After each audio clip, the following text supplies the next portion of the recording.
안녕하세요. 캐디언스 시스템 솔리드 엣지 엔지니어 김민성입니다. 금일의 얼리버드 트레이닝을 시작하도록 하겠습니다. 금일의 얼리버드 트레이닝 주제는 조립 조건 중에서 중심 평면, 그리고 고정, 이제 서브 어셈블리를 관리할 수 있는 이전이라는 메뉴와 그리고 탑다운 디자인에 대해서 한번 설명을 드리도록 하겠습니다. 그러면은 제가 솔리드 엣지 창을 띄워서 설명을 드리도록 하겠습니다. 자, 첫 번째로 알아볼 도구는 뭐냐면은 조립 조건 중에서 중심 평면이라는 도구에 대해서 한번 알아볼 거고요. 자, 중심 평면이라는 도구는 어떨 때 사용을 할 수가 있냐면은 사이 거리값을 모르지만 특정 형상을 그 원하는 면과 면 사이 중앙에다 놓고 싶을 때 사용을 할 수가 있습니다. 그래서 간단하게 보여드리면은, 자, 일단 제가 세바 5번을 한번 던져보도록 할게요.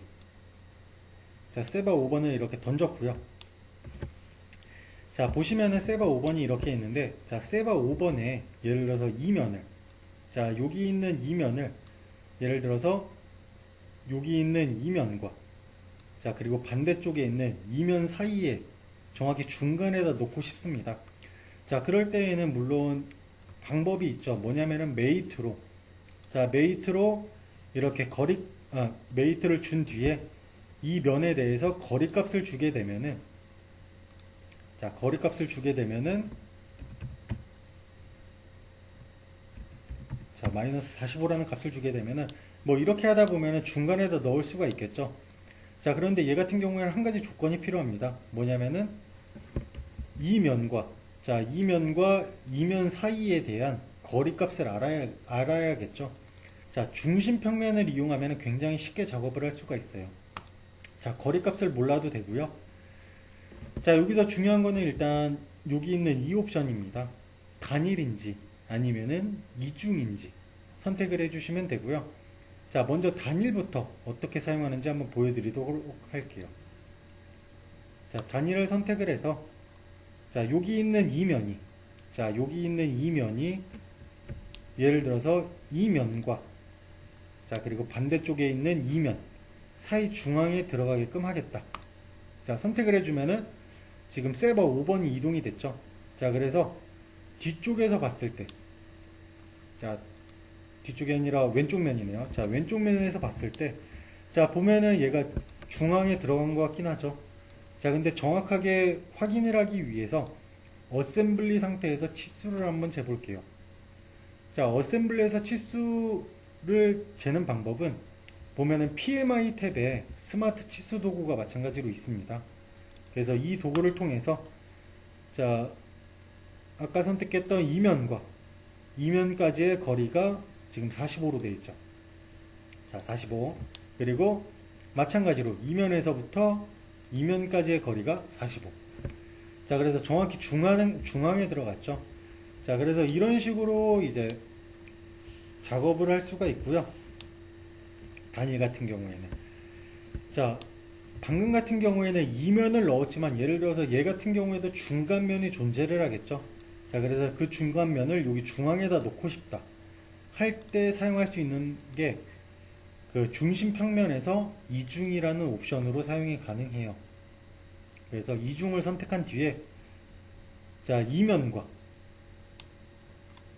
이면에 대한 중간면을, 자, 그 다음 이면과 이면 중앙에다 놓겠다 하면은, 자, 아까와 똑같이 왼쪽 면에서 봤을 때, 자, 왼쪽 면에서 봤을 때 중간에 들어간 것 같죠. 자, 그래서 얘에 대한 치수를 한번 재보게 되면은 마찬가지로 PMI 탭의 스마트 치수로, 이면과 이면을 선택해 보면은 15mm. 자, 여기도 마찬가지로 15mm가 되어 있겠죠. 자, 그래서 이렇게 그 거리값을 모르더라도 그냥 형상을 단순히 중간에다 놓고 싶다 할 때에는 중심 평면이라는 도구를 사용하게 되면 굉장히 쉽게 사용할 수가 있습니다. 자, 그래서 중심 평면에 대한 도구도 굉장히 많이 사용을 하기 때문에 잘 알아두시고요. 자, 그 다음은 이제 마지막으로 알아볼 조립 조건은 뭐냐면은 고정이라는 메뉴예요. 자, 고정이라는 메뉴는 그냥 형상을 특정 위치에서 그냥 움직이지 않게끔 할 수 있는 도구고요. 자, 사용하는 방법은 그냥 간단합니다. 여기 보면 고정이라는 도구가 있고 이 도구를 자, 얘에다 적용시키겠다. 그냥 선택만 해주면 바로 들어가요. 자, 그리고 확인을 해보면은 여기 고정 도구가 들어가 있죠. 그 다음 움직여 보면은 얘는 더 이상 움직일 수가 없습니다.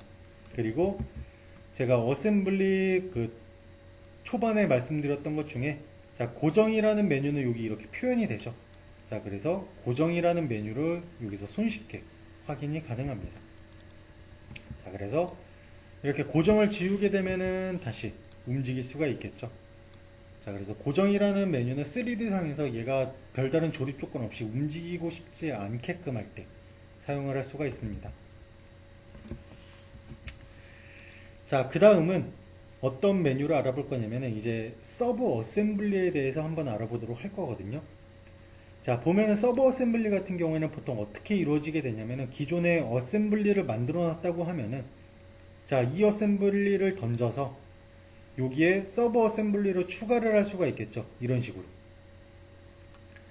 자, 서브 어셈블리라고 하면은 최상위 어셈블리 하단에 자, 또 다른 어셈블리 하나가 추가되었을 때 자, 이 어셈블리를 서브 어셈블리라고 하죠.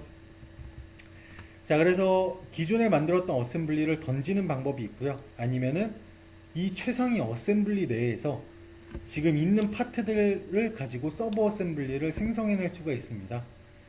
자, 그게 가능한 도구는 뭐냐면은 자, 여기 있는 이전이라는 도구이고요. 이전이라는 도구는 지금 비활성화가 되어 있죠. 왜냐면은 자, 비활성화가 되어 있는데 얘를 활성화 시키려면 일단 서브 어셈블리를 구성하고자 하는 파트들을 전부 다 선택을 해줘야 돼요. 이렇게. 자, 이런 식으로 파트를 전부 다 선택을 해줘야 되고요. 자, 이 상태에서 이전이라는 도구에 불이 들어오게 되면은 자, 얘를 한번 눌러주도록 하겠습니다. 그러면은 여기에는 어셈블리와 서브 어셈블리에 대한 그 트리 구조가 나와요. 그래서 여기 보면은 이 서브 어셈블리가 있고요. 자, 저는 새로운 서브 어셈블리를 생성해 낼 거죠. 그래서 최상위 어셈블리를 선택한 상태에서 여기다가 새 하위 어셈블리, 즉 서브 어셈블리죠. 자, 서브 어셈블리를 추가를 하겠다. 얘는 실제로 저장되는 데이터고요. 그렇기 때문에 템플릿을 지정해 주셔야 됩니다. 자, 템플릿 같은 경우에는 어셈블리나 웰드먼트, 그 외에는 뭐 다른 게 있다. 그러면은 찾아보기를 눌러서 이렇게 원하는 거를 선택이 가능하고요. 자, 그 다음으로 지정해 줘야 될 거는 파일 이름. 자, 그냥 사이드라고 할게요. 자, 사이드라고 써주고, 자, 그 다음 넣어줘야 될 거는 이제 저장 위치. 자, 실제로 저장이 된다고 했죠. 그래서 저장되는 위치를 선택을 해주시고요. 그 다음 확인 버튼을 눌러주시면 돼요. 이렇게. 그러면은 여기에 사이드라는 또 다른 트리 구조가 하나 생겼고요. 자, 지금 선택했던 파트들을 예를 들어서 여기다가 이동을 하겠다. 자, 얘를 선택해 놓고 확인을 누르시면 돼요. 그러면은 자, 기존에 있던 파트들이 여기 하단으로 들어간 거를 보실 수가 있어요. 이렇게. 서브 어셈블리로. 자, 그리고 이것도 가능해요. 예를 들어서 서브 어셈블리에 있는 특정 파트들을 자, 지금 볼트만 있죠. 자, 볼트만 따로 빼내고 싶다. 그럴 때에는 자, 똑같이 볼트만 선택해 놓고 이전을 누른 뒤에 자, 예를 들어서 이번에는 최상위 어셈블리로 이동을 할 수도 있고요. 아니면은 또 다른 서브 어셈블리로 이동도 가능해요. 저는 세바 5번으로 한번 이동을 시켜 볼게요. 자, 세바 5번 선택해 놓고 확인 누르면은 자, 보시는 것 같이 이렇게 세바 5번에 아까 선택했던 볼트들이 추가가 된 거를 보실 수가 있습니다. 그래서 이전이라는 메뉴는 그 서브 어셈블리와 그 메인 어셈블리를 기준으로 모든 트리 구조를 바꿀 수가 있고요. 마찬가지로 파트에 대한 위치도 얼마든지 바꿀 수가 있습니다. 그래서 얘도 잘 사용하시는 분들은 사용하기 때문에 잘 알아두시고요. 자, 그 다음 추가적으로 원래 오늘 내용에는 없었던 게 있는데 뭐냐면은 자, 이 서브 어셈블리를 그냥 다 최상위 어셈블리로 빼내는 방법이 있어요. 자, 보면은 여기 하단에 많은 파트들이 있죠. 자, 이 파트들을 최상위 어셈블리로 빼낼 거예요. 그럴 때에는 서브 어셈블리를 선택해 놓은 상태에서 분해, 라는 메뉴를 선택하게 되면은 자, 이 서버 어셈블리를 삭제하겠느냐? 메시지가 뜨고요. 얘를 눌러주게 되면은 이렇게 서버 어셈블리는 사라지게 되고 모두 최상위 어셈블리로 나오게 됩니다. 자, 그리고 서버 어셈블리를 삭제할 때는 주의사항이 한 가지가 있습니다. 자, 잠깐 얘네를 제가 사이드라는 서버 어셈블리로 이동을 시켜 놔볼게요. 자, 서버 어셈블리를 삭제할 때에는 예를 들어서 파트를 선택해 놓고 얘를 지운다. 그러면 무조건 에러가 뜹니다. 왜냐하면 하이 어셈블리이기 때문에 그 하이 어셈블리에 있는 파트들은 마음대로 건드릴 수가 없어요. 그래서 만약에 서버 어셈블리를 제거하고 싶다고 하실 때에는 자, 히스토리 상에서 자, 서버 어셈블리를 선택해주고 여기서 딜리트를 눌러주시면 됩니다. 이렇게. 그러면은 사라져요. 자, 그래서 이런 식으로 이제 그 서버 어셈블리는 삭제가 가능하고요. 자, 이제는 탑다운 설계에 대해서 한번 알아보도록 할게요. 자, 탑다운 설계는 그 자리에서 파트 생성이라는 도구로 할 수가 있고요. 자, 그 자리에서 파트 생성이라는 도구를 선택하게 되면은 일단 첫 번째가 아니라 몇 가지 옵션을 선택을 해줘야 돼요. 자, 뭐냐면은 일단 템플릿을 어떤 거로 줄 건지. 그래서 템플릿은 뭐 파트가 될 수도 있고 판금이 될 수도 있고 어셈블리가 될 수도 있겠죠. 그래서 여기서 템플릿을 선택을 해주고 그 다음 재료를 지정해 줄 수가 있습니다. 재료 같은 경우에는 여기서 미리 지정해 주셔도 되고요. 자, 재료 테이블에서 미리 지정해 주셔도 되고 아니면은 파트가 다 끝나고 나서 지정해 주셔도 크게 상관없습니다. 그래서 선택사항이기 때문에 여기서 재료를 선택해 주시면 되고요. 자, 그 다음 새로운 파트를 생성을 했을 때 얘 같은 경우에는 이제 고정.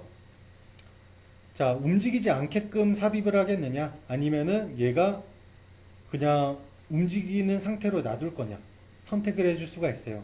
그래서 고정으로 두게 되면은 파트를 생성했을 때 얘는 움직이지 않겠죠. 자, 그래서 저는 일반적으로 이 고정을 선택해 놓은 뒤에 탑다운 설계를 하고요. 자, 그 다음 옆에 보면은 이제 좌표계에 대한 원점을 지정해 주는 게 있습니다.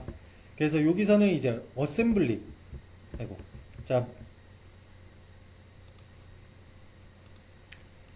자, 메인 어셈블리와 똑같은 좌표계를 쓸 거냐. 자, 메인 어셈블리 좌표계는 요 있죠. 자, 이 좌표계를 쓸 거냐.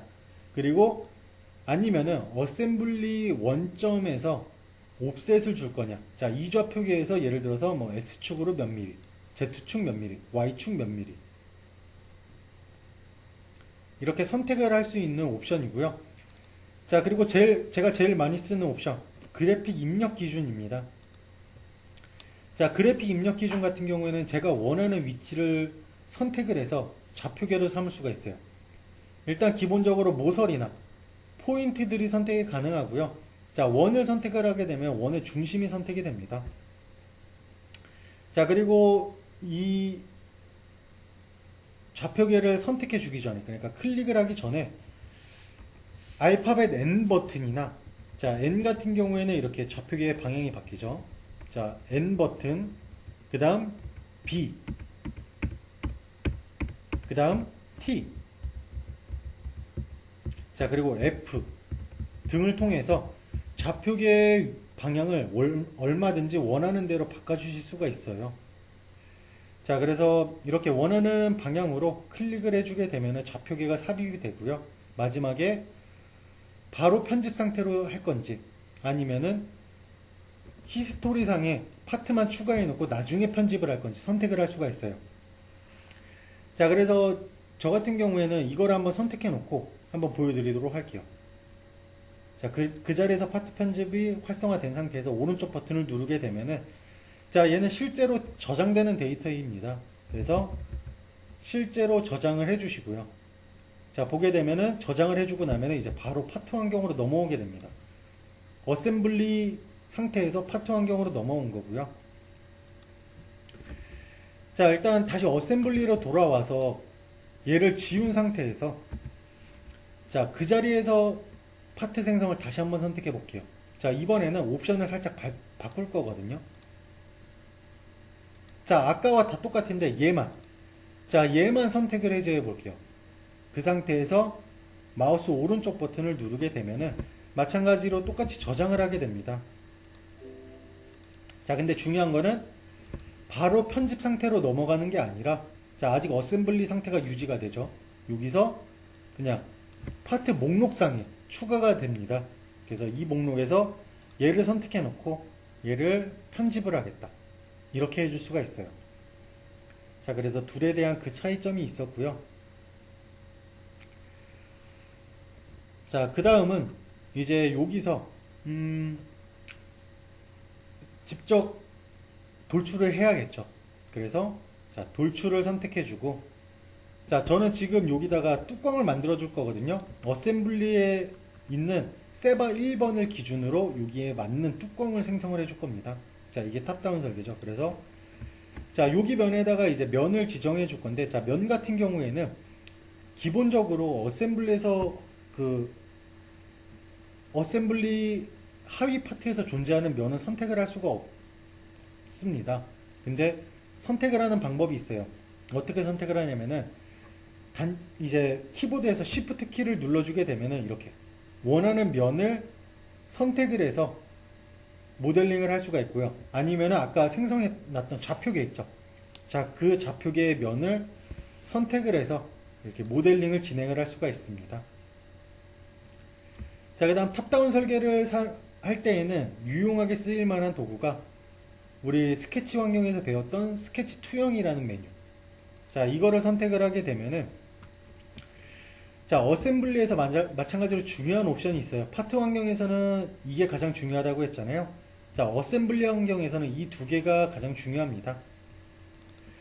자, 그래서 만약에 지금 피어 어셈블리 파트 및 스케치 찾기 허용, 이게 체크가 안 돼 있다. 그러면은, 자, 이 상태에서는 어셈블리에 대한 포인트를 참조할 수가 없어요. 자, 그리고 만약에 얘가 켜져 있다. 그러면은 모서리가 선택이 가능합니다. 그렇기 때문에, 자, 여기서 중요한 옵션은 어셈블리에서는 항상 이게 켜져 있어야지, 필요에 따라서 켜져 있어야지만 해당 모서리를 따올 수가 있어요. 자, 그 다음 두 번째로 중요한 거는 얘거든요. 자, 얘는 뭐냐면은 링크 관계예요. 자, 예를 들어서 이 스케치를 그대로 따왔습니다. 자, 그러면은 링크가 걸려 있게 되면은, 자, 그러니까 이게 체크가 된 상태예요. 링크가 걸려 있다는 거는. 자, 링크가 된 상태에서 만약에 세바 1번의 크기를 변경을 했어요. 이 부분의 크기를. 그러면은, 자, 제가 지금 만들 파트의 크기도 같이 변할 거예요.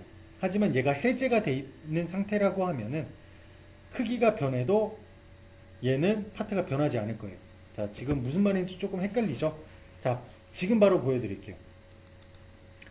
자, 체크를 한 상태에서, 자, 그럼 링크가 걸리겠죠?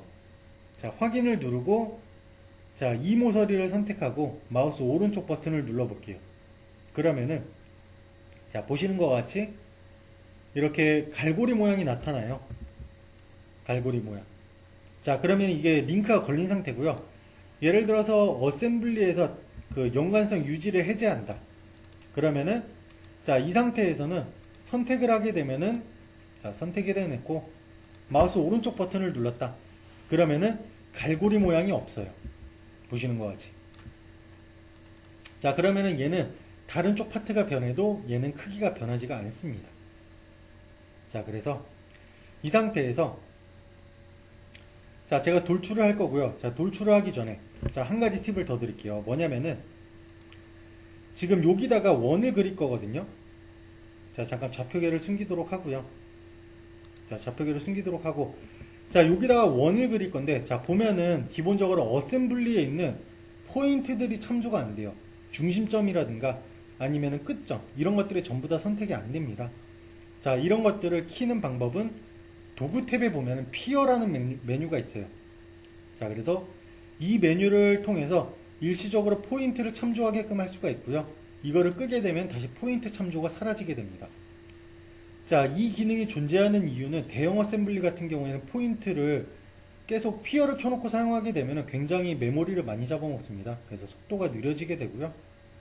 자, 그 속도를 조금 조절하기 위해서 피어라는 메뉴가 존재를 합니다.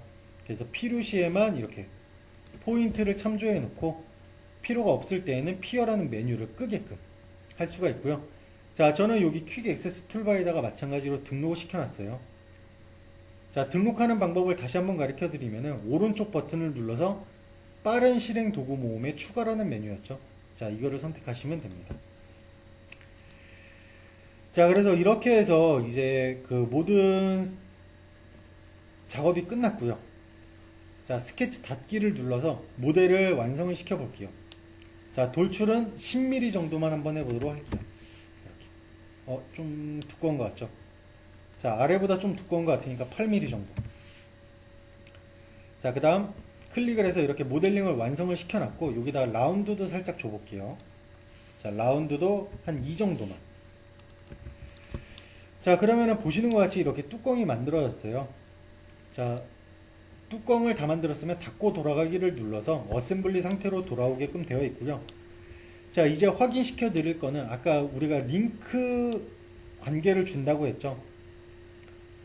자, 이 뚜껑을 그릴 때 여기 바디 세바 1번을 참조를 했어요. 그래서 자, 그 자리에서 편집을 눌러서 이제부터 얘에 대한 크기를 한번 바꿔보도록 할게요. 자, 요거에 대한 폭을 전체적으로 늘려줄 거고요.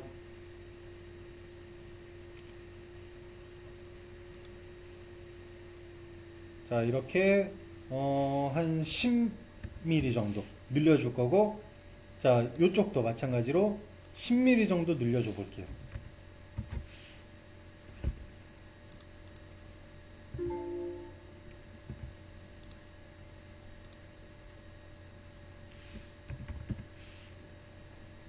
자, 10mm 정도 늘려줬고, 자, 이 상태에서 구멍 크기도 한번 바꿔보도록 할게요. 보면은 아까 여기 구멍도 제가 이 부분을 참조를 했었죠. 근데 이 부분을 링크가 걸려있지 않았습니다.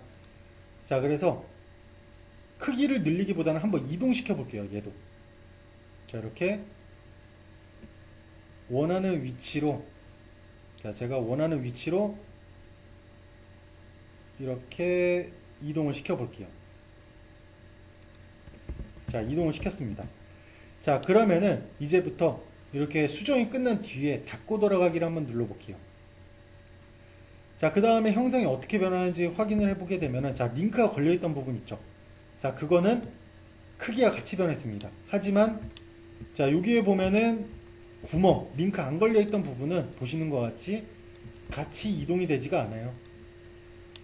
자, 그래서 이렇게 링크 관계를 통해서 뭐 어셈블리 모델을 편하게 할 수도 있지만 한 가지 주의하셔야 될 점이 있어요.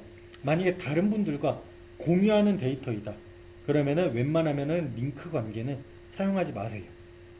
왜 그러냐면은, 자, 다른 쪽도 이제 링크가 어디에 걸려있는지 파악을 하는데 시간이 굉장히 오래 걸립니다. 그렇기 때문에 링크 관계는 사용하지 마시고요. 기본적으로 링크가 걸리지 않은 상태에서 작업을 하시기 바랍니다. 그래서 협업을 할 때에는 링크 관계를 사용하지 마시고, 혼자 사용하는 데이터다. 그럼 링크 관계를 쓰셔도 상관없습니다. 자, 그리고 추가적으로 링크가 걸린 파트들 같은 경우에는 보시면은, 자, 파트 리스트 상에 이런 식으로 링크 모양이 나타나요. 자, 그래서 이 부분을 참고하셔서 사용하시면 되겠습니다. 자, 그래서 제가 오늘 준비한 내용은 여기까지고요. 이상으로 금일의 얼리버드 트레이닝을 마치도록 하겠습니다. 감사합니다. 캐디언스 시스템의 솔리드 엣지 엔지니어 김민성이었습니다. 즐거운 하루 되십시오.